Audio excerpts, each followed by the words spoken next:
আমি জানতে চাই সুষ্ঠু নির্বাচন না হলে কি ধরনের সংকট আপনি দেখছেন? এনসিপি যারা নেতৃত্বে আছেন তাদের অনেকেই সরাসরি আমার রাজনৈতিক সহকর্মী ছিলেন। কেউ কেউ জামাত শিবির থেকে এসেছেন, কেউ কেউ বামপন্থী থেকে এসেছেন, কেউ কেউ 5ই আগস্টের পরে রাজনীতিতে যুক্ত হয়েছেন। তাদের মধ্যে এখন পর্যন্ত ওইভাবে আদর্শিক যে রাজনৈতিক চর্চা বা আদর্শের প্রতি কমিটেড থেকে একটা রাজনীতি করা, ওই দৃষ্টিভঙ্গিগুলো ওইভাবে গড়ে ওঠে না। এখানে ম্যাক্সিমাম লোকই প্রো গভর্নমেন্ট পার্টি, এইখানে গেলে সুযোগ সুবিধা ধান্দাবাজির রাস্তা আছে, এই কারণে অনেকে যাচ্ছে। জোনায়েদ সাকিবের মতো ভালো কথা, ওনাদের সমসাময়িক বয়সে রাজনীতি করার লোকজন মানে প্রতিষ্ঠিত দলের বাইরে নাই, কাজেই ওই রকম অনেক লোক এখন নতুন দলে গেছে, তারা অল্টারনেটিভ রাজনীতি করলে সাকিবের সাথে যেতে পারতো।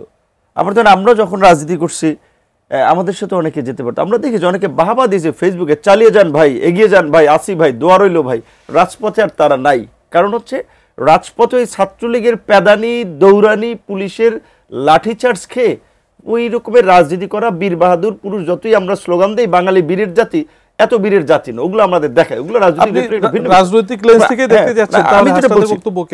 আমি সেটা বলছি। হ্যাঁ, এখন সেই ক্ষেত্রে তারা এখন এক একজনের তার টিআরপি বাড়ানোর জন্য এক এক কথা বলছে, পত্র পত্রিকায় আলোচনায় থাকেন। যেমন ধরেন নাসিরউদ্দিন পাটোয়ারি, যদিও ভাইদের আগে কর্মী ছিল, আমার ব্যাচমেট, সে কিছু কথা বলছে, মানে এগুলো জাস্ট আলোচনায় থাকার জন্য অনেকে বলে। তো আপনাকে থামিয়ে দিতে হচ্ছে না, হাসনাদের কথা আমি যেটা আসি, হাসনাদের কথায় সে এটা কিমিন করে বলছেন আমি জানি না। তাহলে স্বাস্থ্য উপদেষ্টা সবচেয়ে অযোগ্য, কিংবা ইউনূস স্যার এটাতে স্বজনপ্রীতি করেছে, 11 মাস পরে কেন বলা লাগবে? এতদিন তারা দেখেনি?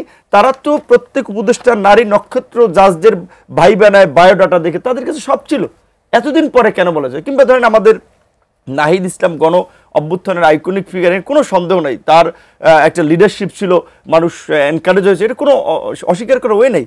সে তো 7 মাসে ছিল, এখন তারা জুলাই সনদের দাবিতে জেলায় জেলায় পদযাত্রা সমাবেশ করতেছে, সে 7 মাসে থেকে কেন বাস্তবায়ন করেনি? কিংবা তার কলিগ বলেন, তার সহকর্মী বলেন, মাহফুজ, আপনি যে প্রশ্নগুলো তুলেছেন রাজনীতি করার সেই প্রশ্নের উত্তর আমাদের দর্শকরা বিবেচনা করবেন।